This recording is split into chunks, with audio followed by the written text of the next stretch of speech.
Prácticas y creativas, servicio continuo y a medida del cliente. Estudio Jurídico RINS, San Lorenzo 655.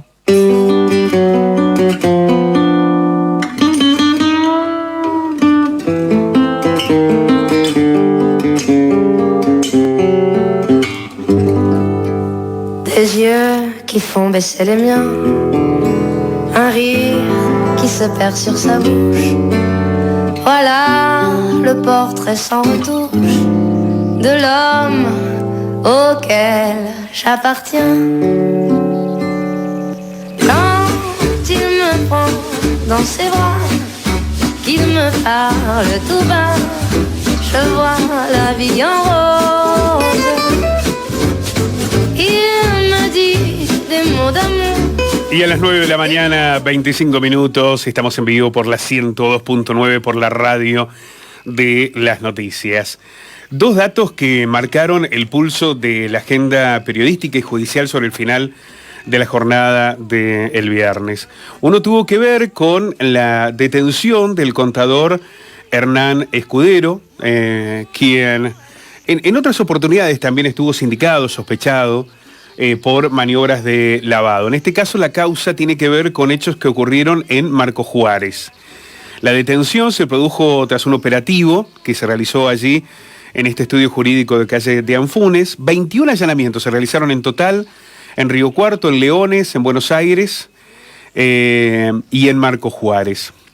La justicia, recordemos que había incautado unos $1.800.000 en cajas de seguridad en una financiera de aquella localidad de Marcos Juárez. Una de las firmas investigadas está relacionada con un negocio agropecuario.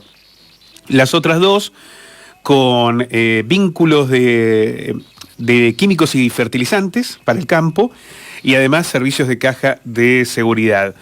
El 19 y 20 de abril se habían realizado también 4 operativos en de Anfunes al 400. Ahí habían sido detenidos 2 trabajadores del propio estudio contal de Escudero, no porque resultaran imputados como partícipes, sino porque para la justicia podían entorpecer la investigación. En las cuestiones contables, lo técnico, el acceso, por ejemplo, a computadoras, a claves y demás, es determinante, ¿no? Los otros 2 detenidos que tiene la causa son empresarios de Marcos Juárez. Detenido entonces, contador riocuartense Hernán Escudero, que en algún momento, cuando se pensó hasta la reforma tributaria, es uno de los contadores que había estado en el país, ¿no?, asesorando. Bueno, hoy sospechado de ser parte de esta cuestión de esta causa por lavado de activos.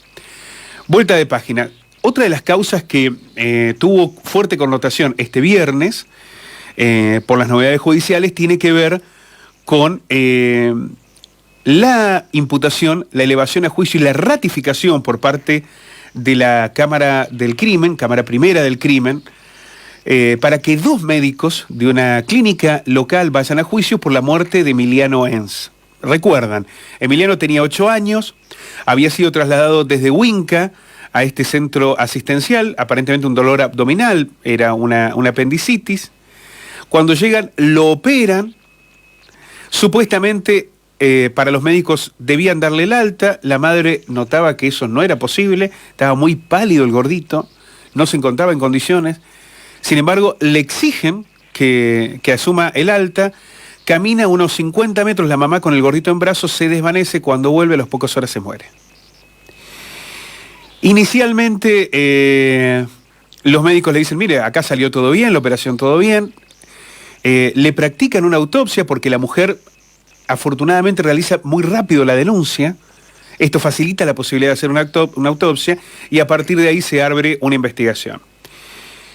El fiscal elevó a juicio la causa. El juez de control consideró que había un estado de duda insuperable entre las pruebas que había aportado la familia y la que habían aportado los médicos, por lo cual pidió el sobreseimiento de ambos. Sin embargo, hubo una apelación y el tribunal integrado por los doctores Baudaña, Natacha García y Emilio Aundret decidieron confirmar la elevación a juicio al considerar que existen elementos más que suficientes para que los 2 médicos riocuartenses se sienten en el banquillo de los acusados imputados por homicidio culposo. Vamos a recordar lo que nos decía Natalia Maurino, la mamá de Emiliano, cuando la entrevistábamos al poco tiempo del fallecimiento de su hijo. El mismo día, sí, ¿sí? Ya era de noche. Y después, al otro día, se le hacía la autopsia. Estuvimos esperando ahí. Después le pudimos preguntar algo al médico forense, porque él mucho no te puede contar, ¿sí? Pero bueno, sí me explicó por qué, el motivo por el cual había fallecido Emiliano, que es por lo del derrame gastrointestinal. O sea que no era por apendicitis, peritonitis ni por nada. De hecho, me dijeron que había sido una peritonitis, sin embargo cuando le dan de alta figuraba apendicitis. Yo pedí varias veces que por favor le hicieran los análisis, porque los análisis le habían salido mal, y ellos mismos me lo dijeron. El mismo médico que fue el lunes a la tarde a decirme cómo estaban los análisis, que se los sacaron también el lunes a la tarde, porque ellos antes de la cirugía no le hicieron análisis, nada le hicieron. Análisis, ni ecografía, ni tampoco para ver un electro. No hicieron ni antes ni después. Bueno, este fragmento apenas de la entrevista, que es muy extensa, vamos a intentar el sábado próximo poder recuperar el testimonio de Natalia y de su abogado. Lo que permitiría describir es que, aún a pesar de que las condiciones de Emiliano no eran las adecuadas para que tuviera el alta, la obligaron a abandonar la clínica, y cuando, insistimos, no habían hecho ni 100 metros del lugar, el niño se desvanece y a las pocas horas muere. Bueno, esta causa llegará a juicio a partir de la ratificación de la Cámara Primera del Crimen. Vuelta de página. Vamos a hablar del contexto local, y lo vamos a hacer con lo que será un evento que seguramente va a convocar a muchos productores de la región, pero también a las familias del campo, a las y los riocuartenses que disfrutan cada encuentro en la rural, porque se viene la exposición de otoño, que ya es un clásico, la antesala a lo que luego será esa mega exposición de septiembre. Por eso queremos convocar al titular de la Sociedad Rural de Río Cuarto, a Heraldo Molleta. Heraldo, ¿cómo estás? Muy buenos días. Hola Pablo, muy buenos días, ¿cómo estás? Muy bien, bueno, me imagino que con mucha expectativa para lo que será esta exposición de otoño, que ya se ha convertido, lo decíamos, en un clásico. Sí, la verdad que siempre cuando van llegando las fechas de nuestras actividades y nuestras exposiciones, uno genera una expectativa en uno mismo y en la gente, así que, bueno, creo que se está trabajando de una manera muy linda para poder brindar esta exposición de otoño, que como decís, es un clásico que se viene potenciando, y creo que, bueno, toda la gente que hoy está trabajando en la rural está tratando de eso, ¿no? De generar un montón de actividades como una antesala de lo que es septiembre, pero sobre todo tener en nuestro predio una semana de distintas actividades que pueden ser muy interesantes, ya sea para el productor agropecuario y más llegando al fin de semana para el público en general. Así que con muchas expectativas y muchas ganas de que llegue ese momento. Se da esta exposición de otoño, ayúdame Heraldo, en un momento en el que ya se plantean los objetivos de la cosecha, y se comienza a pensar en qué condiciones se está dando esta cosecha en la Argentina, ¿no? Bueno, estamos en un momento, como todos los sectores del país, en un momento de transición, y uno piensa que de reacomodamiento, con muchísimas dificultades, ya sea, bueno, económicas, en la parte productiva. Ha habido también en todo el país un problema con el cultivo de maíz, como están todos enterados, por una nueva plaga, o una plaga que se ha trasladado hacia los sectores productivos, donde nos ha generado una incertidumbre muy importante. Bueno, estamos ya prácticamente finalizando una cosecha de soja que ha sido bastante buena. Estamos con esta expectativa de maíz que todavía se ha hecho muy poco. Y también viendo los lineamientos del gobierno nacional hacia la planificación de una nueva cosecha. Hemos estado acostumbrados por muchísimos años cambiar reglas de juegos permanentes, desde la siembra hasta la cosecha, con distintas situaciones. Esperemos que este año empiece a ser la excepción y empezamos a tener un panorama más claro. Y vuelvo a repetir, por el momento son solamente algunos indicios, pero estamos, bueno, con toda la incertidumbre y toda la expectativa que tienen todos los ciudadanos del país, ¿no? Heraldo, en los últimos días se han conocido datos de la caída de la industria y de la construcción, ¿no? Hay ya una recesión instalada en la Argentina, con una caída del Producto Bruto Interno, pero además en el caso de la industria, bueno, ya son varios meses de un desplome que supera el 20%. La construcción, no, a ver, lo planteamos en Río Cuarto. En el primer trimestre del año se construyó la mitad que en el primer trimestre del año pasado, en metros cuadrados, ¿no? La pregunta que todos se hacen, porque ayer hablábamos también con el presidente del CESI, con Atilio Lunardi, y había una especial expectativa en lo que pueda hacer esta cosecha del campo. Esto la hemos visto otras veces, ¿no? La idea de que nos va a salvar la cosecha. No es un esquema o una idea riesgosa esta idea de la primarización y de volver a pensar que nos salvamos con la cosecha a pesar de que la industria caiga, que la construcción caiga, que los salarios caigan. Mira, sin duda, todo ajuste, siempre uno tiene que pensar en la buena intencionalidad de los gobernantes y que tienen realmente en mente, cosa que no comunican bien muchas veces, una idea de realmente arrancar y empezar a tener las cosas claras y un país productivo y pujante.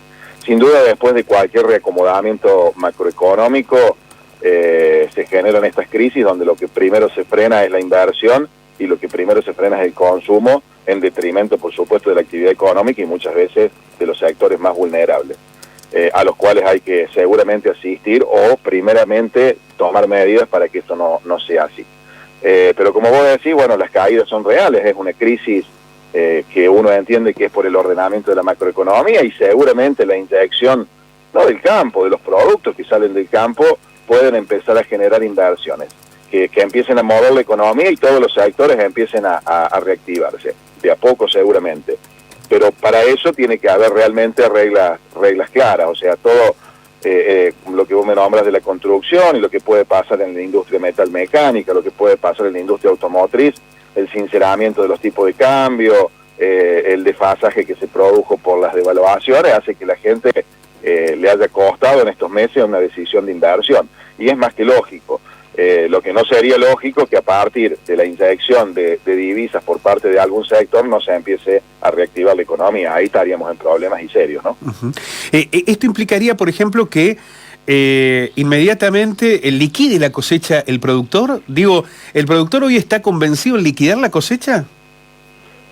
Bueno, hay muchas aristas y muchas cosas para hablar y para aclarar. El productor, cuando hablamos de productor, a mí me gusta remarcar que en nuestro caso y como entidad nosotros somos defensores de los productores genuinos, de aquel que arriesga, del que se levanta a la mañana y va a su empresa agrícola y que planifica, y no de la gran empresa que hace del agro un negocio más, ¿no? El productor hoy tiene que vender para pagar sus deudas o sus compromisos. Recordemos que hay muchos productores que vienen de 3 años de sequía y vienen arrastrando algún tipo de deuda, la cual tienen que honrar y pagar, gracias a Dios, con una cosecha este año un poco y bastante mejor de lo que venía teniendo. Y seguramente si tiene algún excedente, muchas veces trata de guardarlo, y creo que la palabra especulación muchas veces se usa mal. Creo que en un país donde somos unos beneficiados, los del sector agropecuario, por producir todo lo que nuestra tierra les da, y ante un contexto de economías inestables, inflacionarias, tiene la posibilidad de guardar su producto en una mínima escala para poder ir ganándole a estos desfasajes económicos, porque aparte de la inflación hay que acordarse que el campo ha vivido el desdoblamiento cambiario de una manera muy dura, pagando insumos, vendiendo a dólares oficiales y pagando a dólares de esos tantos que había en el mercado. Entonces, esa especulación por ahí es un poco capciosa y es un poco malentendida o mal juzgada, porque el productor tiene su producto como bien de cambio y resguardarlo por las condiciones económicas que no está dando los gobiernos de turno. Entonces, eso hace por ahí que sí, no se liquide el 100% de la cosecha. Pero el problema de la liquidación de la cosecha no es del productor, hay que ir un poquito más arriba, son las exportadoras, son las grandes empresas que sabrán por qué lo hacen o por qué las condiciones de este país permiten que realmente se retenga en momentos que no deberían hacerse. Pero todo parte por nunca tener reglas claras, Pablo. Uh-huh. Y hoy estas condiciones o estas reglas que plantea la realidad argentina, digo, con este tipo de cambio, ¿es difícil pensar de que haya una liquidación masiva más allá de los gastos que tiene que pagar el productor por la cosecha? Estos son cuestiones estacionales. El productor planifica, se endeuda, siembra, cosecha, honra sus deudas, espera un cierto periodo de tiempo para volver a planificar y ver si puede hacer unas inversiones. Entonces, normalmente la cosecha tarde o temprano se termina liquidando en un proceso de aquí a diciembre. Probablemente depende de los precios y depende de la necesidad del productor, pero de acá a diciembre la cosecha se termina liquidando. Entonces me parece que por ahí termina siendo esto de la retención de la cosecha una discusión que me parece que tiene poco sustento. Es siempre en el mismo discurso: la cosecha está disponible, los productores teniendo condiciones van a liquidar, van a hacer sus inversiones, van a planificar para sembrar el año que viene, y de última, si no tuviera todas esas posibilidades, también tiene que liquidar para vivir y pasar el día a día, como hace cualquier ciudadano común. Así que por eso a veces el sector agropecuario el sector del productor agropecuario se lo mete en un negocio o en una bolsa, como hacemos con todas las actividades, ¿no? Somos por ahí livianitos cuando tenemos que hablar de un sector y metemos todo en la misma bolsa, y uno también se hace cargo cuando uno habla del sector del trabajo, cuando uno habla del sector de la educación. En todos los lugares hay que separar bien qué es lo que hace una persona y qué es lo que hace otra. En este sentido te puedo decir que el productor agropecuario lo hace para salvar su empresa, lo hace porque no tiene condiciones claras, y seguramente de aquí a fin de año va a liquidar su cosecha. Muchos lo harán antes, otros lo harán después, y lejos de especular con algún problema que pueda tener el país o algún planteo de devaluación o de mejoramiento de precios. Lo va a hacer gradualmente a medida que vaya necesitando el dinero para seguir con su empresa. Heraldo, este escenario también de expectativa de lo que es la cosecha del campo y la reactivación que pueda llegar de los fondos, particularmente de la soja, que naturalmente va a ser mucho mejor al de años anteriores, se da en un contexto electoral donde por primera vez tenemos 10 candidatos y candidatas que van a disputar por el Palacio de Mójica, en un escenario donde el 40% de los riocuartenses están en la pobreza o la indigencia. ¿Qué mirada tienen desde la rural de este contexto? ¿Han sido convocados? ¿Entienden que los candidatos y candidatas están teniendo una mirada hacia el campo o hacia las problemáticas del campo? ¿Importa que esto suceda, digamos, cuando se trata de una elección local? Bueno, primero que nosotros siempre hemos tenido muy buena relación con todos los sectores de la política, sobre todo en Río Cuarto, y nos visitan permanentemente. Y en este caso, más en un contexto electoral, también somos visitados. Se dan los diálogos de consulta. Yo creo que poco puede hacer en la macro un municipio, ¿no? Yo creo que hoy los municipios están muy subordinados a lo poco que pueda hacer un gobernador o a los lineamientos que vengan del gobierno nacional. Pero sí creo que tienen la posibilidad los gobiernos municipales, y sobre todo aquellas ciudades como esta que están en un marco productivo y que tienen una ubicación central, no solamente por lo productivo, sino también una ubicación central de ser un corredor hacia todos los puntos del país con equidistancia a cualquiera de los lugares que uno pueda llegar. Y creo que Río Cuarto es una ciudad que puede generar conjuntamente con todos los pueblos de la región, dejar de pensar en una calle más o menos pavimentada o en un cordón cuneta, y empezar a pensar realmente en un desarrollo productivo, industrial, donde sea un polo de la gente no se tenga que ir, donde los pueblos de la región se potencien y todos los demás servicios, como te decía anteriormente, van a venir solos. Creo que eso es lo que hay que gestionar. Me parece que este agotamiento en las ideas de la política hacen que nos cerremos nada más que en servicios y en que son, pero que ni tendríamos que estar discutiendo. Estamos discutiendo en una ciudad como Río Cuarto si cortan las malezas o no cortan las malezas de una banquina. No podemos solucionar el tema de la basura, no podemos solucionar un montón de problemas que son de la convivencia diaria, que eso no lo tendremos que estar discutiendo. Tendremos que estar discutiendo realmente en empezar a desarrollar la parte comercial, industrial, productiva, conjuntamente con la provincia y la nación. Me parece que los gobiernos municipales, si no trabajan en conjunto con todos los otros estamentos del Estado, muy difícil vaya a ser que tengamos un desarrollo importante de las ciudades. Vamos a seguir quedándonos en una cloaca, en un cordón cuneta, en un pavimento, que bienvenidos sean, pero eso tiene que venir de la mano del desarrollo y no de las dádivas que puedan venir de los estados provinciales o nacionales. Bueno, esto es interesante como debate, Heraldo, porque aparece mucho en esta discusión, digamos. Río Cuarto ha perdido, porque yo recuerdo una imagen de la convocatoria que la propia Rural hizo a intendentes, a intendentas de la región, para pensar precisamente un plan productivo, un plan integral, planificado y demás. ¿Río Cuarto ha dejado de ser ese faro?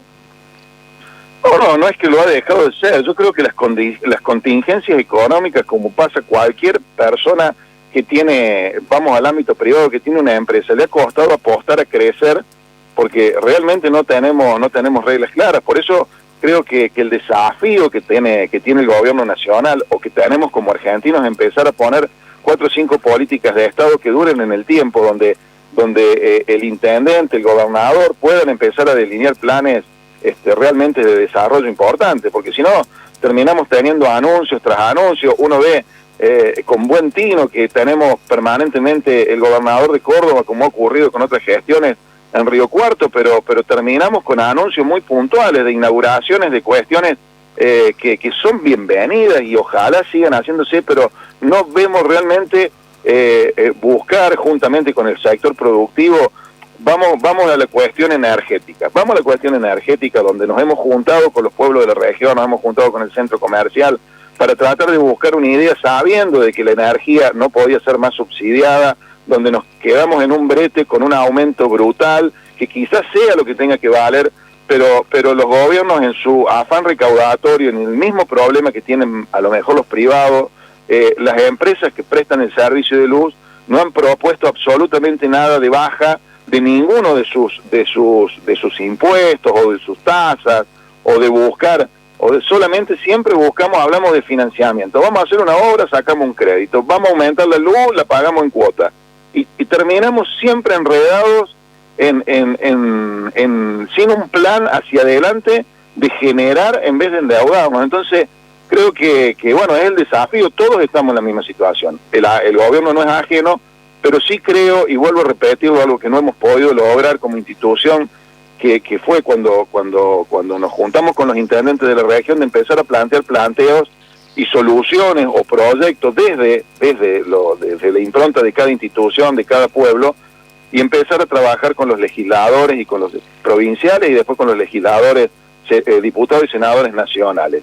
Cuando uno ve que necesitamos 4 o 5 meses para aprobar las leyes, para que un gobierno pueda empezar, y que me parece muy sana la discusión, pero cuando uno ve que pasa más por los egos personales y partidarios que por crear leyes que realmente pongan de pie este país, y nos lleva 4 o 5 meses sacar un paquete de leyes para reformarlas o empezar de nuevo, pero no podemos estar tanto tiempo sin las reglas para empezar a crecer y empezar a desarrollarnos. Entonces es muy difícil cuando hay voluntad de parte de los ciudadanos, de los empresarios, de los trabajadores, y no hay voluntad del arco político. Creo que tenemos que seguir insistiendo en la parte legislativa, que es el órgano que tenemos para realmente regular lo que queremos para este país. Creo que hoy los legisladores no lo tienen claro, y tienen más un problema partidario que el bien del país. Muchísimas gracias, Heraldo, como siempre, más que amable para ayudarnos a analizar y debatir también este contexto desde la mirada de... voy a dejar de utilizar la palabra del campo, porque el campo, como usted lo señalaba en algún momento, es una expresión demasiado general, demasiado amplia, y pensar más directamente en lo que sucede con los pequeños y medianos productores que están representados allí en la rural. Muchísimas gracias. Gracias, y bueno, los esperamos del 28 de mayo al 2 de junio, que vayan a darse una vueltita por la ruta. Un abrazo grande. Abrazo para ustedes. Heraldo Moyeta, el presidente de la Asociación Rural, que ha dejado varias definiciones para analizar y debatir. 9 de la mañana, 49 minutos. Preguntar y sobre todo